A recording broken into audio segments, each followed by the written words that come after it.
Live from our 7 Tasmania studios, your nightly news with Kim Miller begins now. Good evening and thanks for joining us. The State Planning Minister insists he's not giving up on his Development Assessment Panels Bill, despite it being shot down in the Upper House last night. The Greens argue it's a flawed scheme, while property experts say it was a missed opportunity to make headway on more development in the state. Felix Ellis rocked the boat among council mayors when he proposed his Development Assessment Panels Bill. And despite his signature planning policy being knocked back in the Upper House last night, he's eager to keep it afloat. We'll regroup and we'll come back next year to ensure that we can get this legislation passed. The plan would have seen a panel of industry experts set up to vote on some developments instead of councils, an idea the Greens refused to get on board with. They are designed to give the minister more powers and cut people out of taking part in planning assessments. But the government might have a chance to win independence over. I'm not opposed to some sort of legislation around this sort of matter, but you must engage more fully and meaningfully with local government. A lack of consultation was among the main sticking points council mayors had with the reforms when they banded together to oppose them earlier this month. The Local Government Association says the focus should be on updating other planning laws, but the Property Council believes voting down the DAPs was a missed opportunity to get more new projects going across Tasmania. It's needed to get Tasmania growing again, and that's only going to happen if developers and proponents and projects have the certainty they need via pathways like development assessment panels. Getting councils to come around to the laws could be a hard bargain to strike. We'll work in with local government and the Upper House to ensure that we can refine and compromise. Anthony Dodd, 7 Tasmania News. Pressure is mounting from both sides of the salmon farming debate for a decision on the future of Macquarie Harbour. A new poll shows the majority of Australians seem to support pulling salmon out of the World Heritage Area. For a rare fish which only survives in the murky waters of a single harbour on Tasmania's remote west coast, the Maugean skate spends plenty of time in the spotlight. Polling conducted for the Australia Institute shows it's affecting the nation's appetite for salmon farming. 1,000 voters asked whether they support stopping fish farming in areas where it's putting the endangered Maugean skate at risk. Just over half think fish farming should go to save the skate. The Maugean skate and the health of Macquarie Harbour is a matter of national environmental significance. But removing salmon from the harbour could come at the cost of hundreds of jobs. I noticed they haven't asked Tasmanians. They've gone and done a survey on the mainland. We're pretty confident that the vast majority of objective Tasmanians are on the side of jobs and on the side of science and on the side of wanting certainty for their fellow Tasmanian workers. With an election looming, the poll will be food for thought for Federal Environment Minister Tanya Plibersek, who's delayed a decision as the Threatened Species Committee mulls new information. It's about her looking at the evidence and making a decision as soon as practical. Now, that time has clearly passed. It's been 12 months since the process began. The delay prompting an unusual shot from a fellow Labor Party member. My message to Tanya Plibersek is it's time to make a decision. We need a positive decision that supports this industry, that supports Tasmanian jobs. A nervous wait for West Coast workers awaiting the decision on whether the axe will fall on their jobs. How many of them people have been down in Macquarie Harbour helping the skate? None of them. So if it wasn't for these industries, the salmon industry, the skate would probably be gone now. Nick Kelly, 7 Tasmania News. The Premier has fronted up to the Public Accounts Committee on the Spirits debacle, where he was grilled over when he was told about TT Line's $80 million spend to keep the shipbuilder making the 2 ferries in business. Jeremy Rockcliffe took the question on notice and also expressed ongoing concerns government businesses weren't communicating enough with each other. I don't believe the solution is pulling them together, but I do think we need to look at the governance of those organisations and absolutely ensure they're working in the interests of Tasmania. The Premier says the government's review into GBEs and a possible merger will help get to the bottom of some of the issues. A unique lunchtime event has taken the volume out of Launceston Civic Square as part of a campaign calling for the prevention and elimination of violence against women. Community members eating in silence as they listen to a victim survivor's experience of domestic violence. To have people from the community really want to address this issue and talk about domestic violence is really moving because we all need to be part of this solution. The gathering, one of many taking place across the state, marking 16 days of activism against gender-based violence and a campaign it's running. It's been an afternoon of disruption for commuters across the Greater Hobart bus network, with Metro workers on strike again. Drivers are doubling down on their fight for better pay and working conditions. For more, we're joined by reporter Rebecca Gaitneris. Beck, have passengers been stranded today? That's right, Kim. It has caused some disruption for commuters, forcing them to find alternative routes. Drivers not taking the decision lightly to walk off the job right now during peak hour. Have gone unheard. And so we've been calling on the Minister, Erica Betts, to get involved, put some money on the table, get these drivers back to work. It comes off the back of strikes earlier this morning, as well as Burnie and Launceston workers also demanding a better deal on Wednesday. The state government says it's invested $14 million over 4 years into Metro as part of this year's budget, and it encourages all parties to negotiate pay that is fair, reasonable and affordable. Now, Kim, this strike is expected to go until 7 o'clock tonight. Okay, thank you, Beck.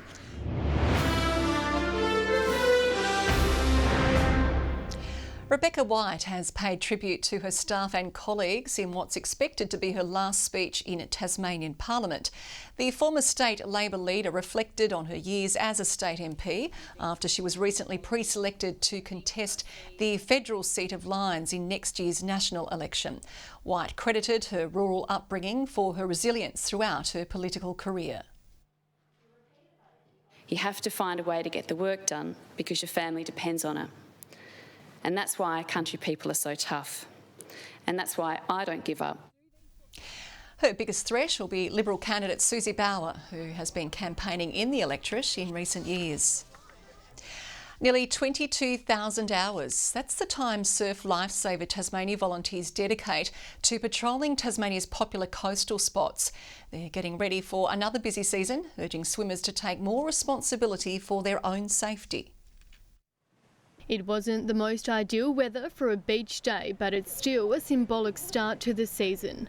From the sand and in the water, Australia's iconic red and yellow army ready to keep a watchful eye on our waters. We've got a very decent crew this year. Everyone's got quite a lot of knowledge, and we're looking for a busy but yet very safe summer. Volunteers putting the finishing touches to their training before they start patrolling. Busy training, getting out in the inflatable rescue boats, just doing board training, getting out in swell. Across Tasmania's coastline, a team more than 800 strong, ready and raring to go.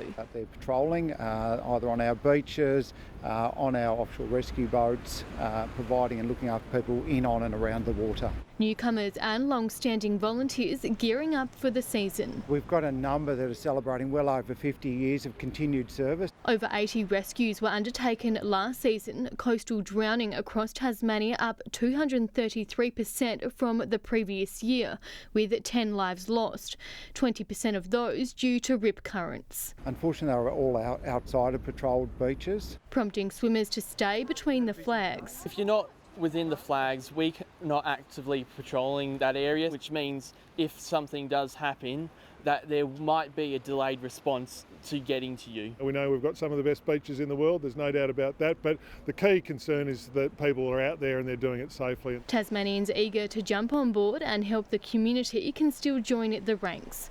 Rebecca Gaitneris, 7 Tasmania News. Tasmania Police has welcomed the arrival of 21 new officers who graduated from the academy today. The new constables sharing hugs and tears after enduring 28 weeks of rigorous training. You have your challenging days and your really, really good days, but as a course we all help each other out and get each other through. We test every element of an individual throughout this program. The academic learning, the tertiary learning, the practical learning and the operational skills. The graduates will now head to their postings at stations in Hobart, Launceston, Devonport and Burnie. One of Australia's most innovative and sustainable buildings has been officially opened in Launceston. Not-for-profit health insurer St Luke's has now completed the $33 million project, sharing the building with 6 tenants. This building is pretty much carbon neutral, so it was really important for us to continue to, I suppose, espouse the wants of Tasmanians. We as a government want to celebrate with St Luke's a real team effort which has led to wonderful outcomes in our construction sector, but also has produced one of Tasmania's finest buildings, an architectural masterpiece. The 7-storey building features a cafe, playground and wellness hub.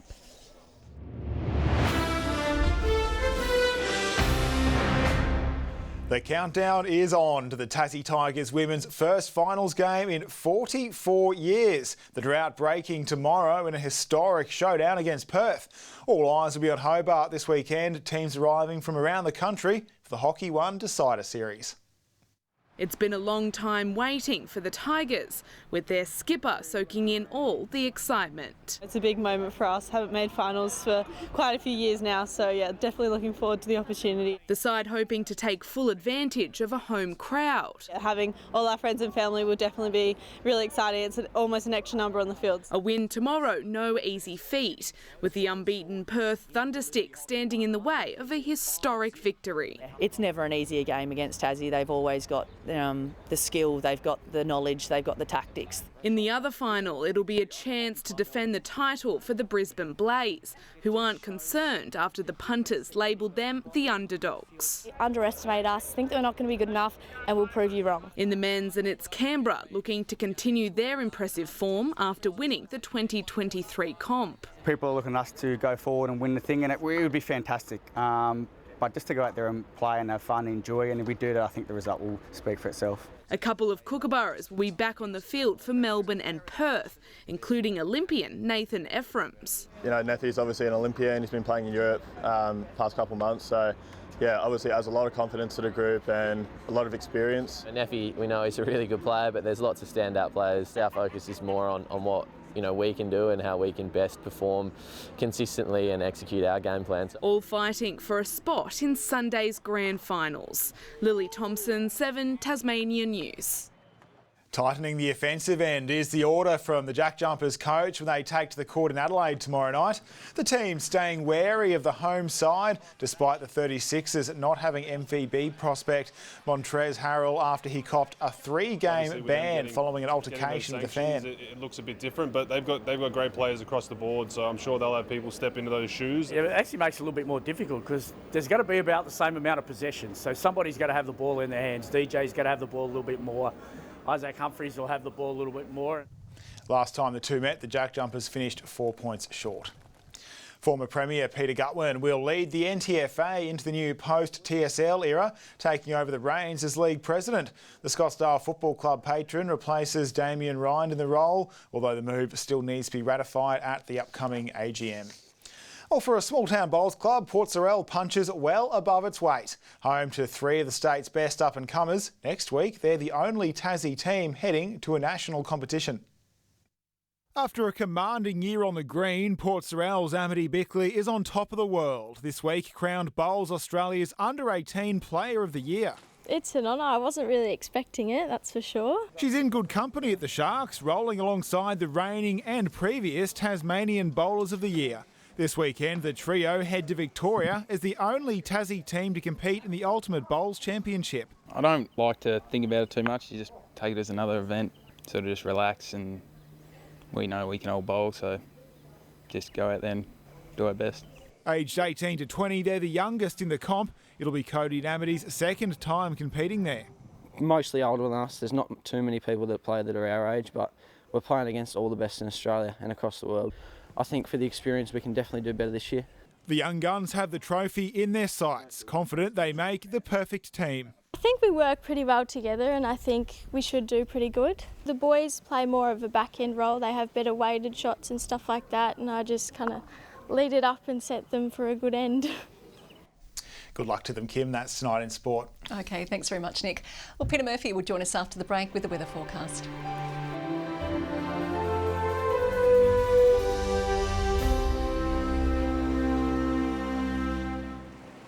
Good evening. Hobart and Devonport 19 today. Launceston reached 20, Burnie 18 degrees with temperatures close to average. Strawn 22, Lowhead, Friendly Beaches, Grove and Bushy Park 19.